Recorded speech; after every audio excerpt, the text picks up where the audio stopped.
ચોક્કસ કહી શકાય કે અત્યારે જનતા જનાર્દન છે અને જનાર્દનનો ફેસલો છે જનતાનો એ ભાજપ તરફી જ લાગી રહ્યું છે। લગભગ મોટાભાગની નગરપાલિકામાં ભાજપનો ભગવો લહેરા ચૂક્યો છે। કોંગ્રેસનો રકાસ ખૂબ જ ખરાબ રકાસ થતો હોય તેવું સ્પષ્ટપણે નજરે પડી રહ્યું છે। આપણે ગ્રાફિક દ્વારા બતાવીશું। 1677 નગરપાલિકાનું રિઝલ્ટ જાહેર થઈ ગયું છે। 1105 બહુ જ મોટો આંકડો, 1105 પર ભાજપ વિજયી થયું છે। 162 નગરપાલિકામાં કોંગ્રેસનો વિજય થયો છે અને અન્ય આ પણ એક મોટો આંકડો ચોક્કસ છે। 118 જે અપક્ષો છે, અન્ય પક્ષો છે, તેના ઉમેદવારો વિજેતા નીવડ્યા છે। તો 1105 એટલે લગભગ કોંગ્રેસના ફાળે 10% બેઠકો પણ આ વખતે આવી શકશે નહીં તેવું સ્પષ્ટ લાગી રહ્યું છે। 1105 નગરપાલિકા છે તેમાં 1105 બેઠકો પર ભાજપના ઉમેદવારોનો વિજય, 162 પર કોંગ્રેસના ઉમેદવારોનો વિજય અને 118 અન્ય પક્ષના ફાળે ગઈ છે। ભાજપનો દબદબો આજે પણ નગરપાલિકામાં જોવા મળી રહ્યો છે। કિંજલ, આપને વાત કરું તો જે રીતે જો જેમ શરૂઆતમાં કીધું મુદ્દા તો ચોક્કસ છે, પરંતુ શા માટે આ મુદ્દાને બરાબર કોંગ્રેસ કદાચ નથી ઉપાડી શકતી એવું લાગે છે?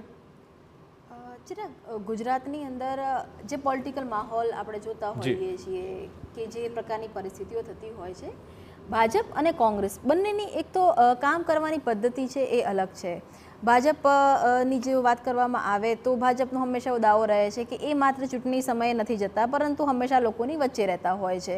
અને આ વાત કદાચ એટલે પણ સાચી હોય કેમ કે સ્વાભાવિક છે કે કેન્દ્રથી માંડીને રાજ્યથી માંડી અને અલગ અલગ પાલિકા પંચાયતની અંદર તેમના પોતાની કહી શકાય કે તેમનો વોટ છે, વોટિંગ શેર આખો રેશિયો રહેલો છે, એની સાથે જે જીતે છે એટલે એક દબદબો રહેલો છે, એમનો સ્ટેક રહેલો છે અને એ કારણે જે કાર્યક્રમો થતા હોય છે એવું પણ નથી કે ભાજપની અંદર વિવાદો નથી। ભાજપમાં જે રીતે કોંગ્રેસના લોકો સમયાંતરે આવેલા છે, વિપક્ષમાંથી સમયાંતરે આવેલા છે, તો ભાજપના પણ જ્યારે મોવડી મંડળ સાથે વાત થતી હોય છે ત્યારે કહેતા હોય છે કે પાર્ટી મોટી થઈ ગઈ છે એટલે વાસણ તો ખટકવાના છે। પણ એક મુદ્દો ભાજપ માટે મહત્વનો છે કે ભાજપ જ્યારે હારતી હોય છે, લોકસભા જીત્યા પણ લોકસભાની અંદર જે આંકડો કહેવામાં આવ્યો ચિરાગ, એ આંકડા પર નતા પહોંચ્યા। કોંગ્રેસે આ વાતને મુદ્દો બનાવ્યો અને સ્વાભાવિક છે કે રાહુલ ગાંધીનું બી એક પરફોર્મન્સ હતું એ જોવા મળ્યું, પણ એ આઈ ઓપનર ભાજપ માટે હતું અને એ પછીની આપ ચૂંટણી જુઓ, એ ચાહે પંજાબ એ હરિયાણાની ચૂંટણી હોય કે પછી બાકીની જે વિધાનસભાની ચૂંટણી હોય એના પરિણામ આપણે જોયા, ઇવન મહારાષ્ટ્રની ચૂંટણી હોય,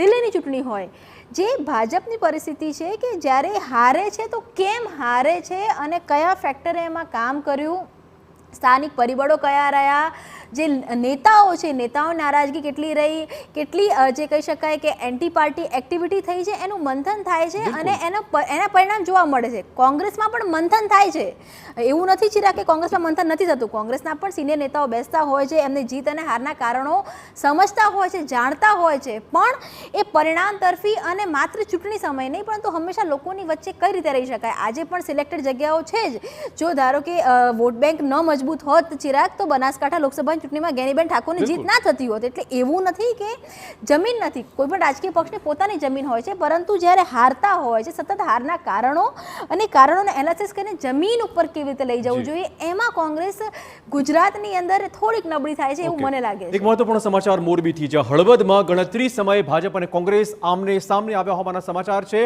વોર્ડ નંબર 3ની જીત બાદ થઈ છે બોલાચાલી। મતગણતરી વખતે જ થઈ હતી માથાકૂટ, બંને પક્ષના કાર્યકર્તા બોલાચાલી બાદ થઈ છે માથાકૂટ। આ ઉપરાંત જસદણ પાલિકાની વાત કરીએ જ્યાં ભાજપની ભવ્ય જીત થઈ હોવાના સમાચાર। 28માંથી 22 બેઠકો ભાજપે કબજે કરી છે, એટલે કે સ્પષ્ટપણે લાગી રહ્યું છે કે વિપક્ષ કોંગ્રેસ એ વિપક્ષ તરીકે પણ મજબૂતાઈ નથી મેળવી રહ્યું। જસદણ નગરપાલિકાના પરિણામનું ચિત્ર સ્પષ્ટ થઈ ગયું છે।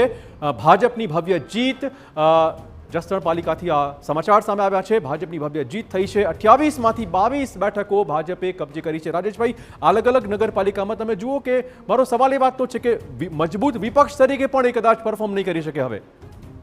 ચોક્કસપણે તમે જે કહી રહ્યા છો વિપક્ષ તરીકે પરફોર્મન્સ નહીં કરી શકે એનો કોઈ પ્રશ્ન નથી આવતો, કારણ કે જ્યાં પણ માથાકૂટના સમાચાર એકવાર તમને કહી દઉં, માથાકૂટના સમાચાર આવ્યા છે, બંને પક્ષના કાર્યકર્તા વચ્ચે માથાકૂટ થઈ હોવાના સમાચાર। આ સમાચાર આપણે ફરીવાર સંભળાવી દઈએ। પોલીસે છેવટે વચ્ચે પડી મામલો થાળે પાડ્યો હતો।